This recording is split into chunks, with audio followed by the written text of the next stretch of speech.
So if you were to step inside the panic room and someone asked you, how much are you panicking about the Cavs? What everyday life scenario would you be at with them? With the Cavs, as much as they've looked like crap and as much as their defense is terrible, I'm pulling up their defensive numbers right now. I know it's not good for sure. I want to get the exact number correct. But as bad as they are, I am like, when you wake up on a Saturday morning and for like 2 seconds you think you're late for work, but then you realize very quickly, like, oh no, it's Saturday. It's fine. That's where I'm at with the Cavs. That's not bad. I thought you were going to go maybe a step higher. For me, it would be you're getting onto the subway after a long day of work. You start to nod off, and maybe you think you've missed your stop. Maybe you do even miss your stop. But you know what? Since we live in a city with a U-shaped subway system, you can just stay on the loop and get around to the other side. So not really a big worry, just a minor inconvenience. Okay. Yeah.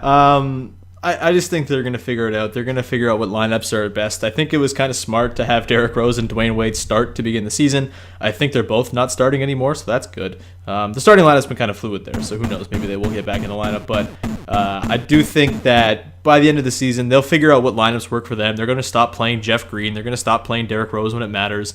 Isaiah Thomas will help them score a little bit more.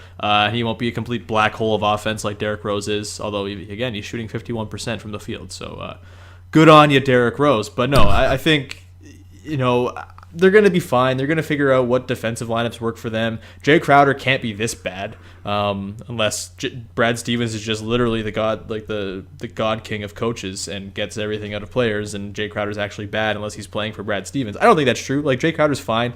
He's kind of perfect to play next to LeBron. I think he'll figure it out. And like we thought it was going to take some time for the Cavs to sort of sort through things because A, they coast through the regular season every year anyway, and B, they have a lot of new faces and a lot of different things they got to, and egos and things to work out. I don't think their defense is going to be the second worst defense in the league, 0.2 points per 100 possessions away from being the last place defense in the league. Their net differential is -7. It's not pretty. Good Lord, that is fourth worst in the league.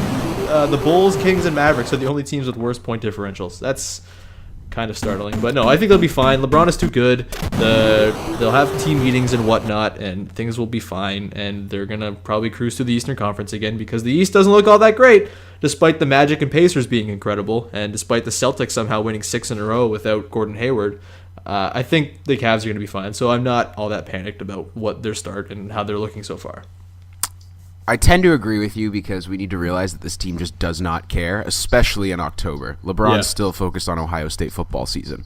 But I mean, I think maybe tonight, I was reading the Windhorst column on tonight's game against the Wizards in D.C., I think it was yesterday, that we know the Cavs just kind of walk through the early part of the season, but against this Wizards team that loves to puff their chest out and talk about how they're the next to be crowned the champs of the East without actually ever winning anything, I think maybe tonight we see whether it's LeBron just puts on a godlike performance to try to put Wall and Beal back in their place. We're going to see a much stronger effort on the defensive side of the ball.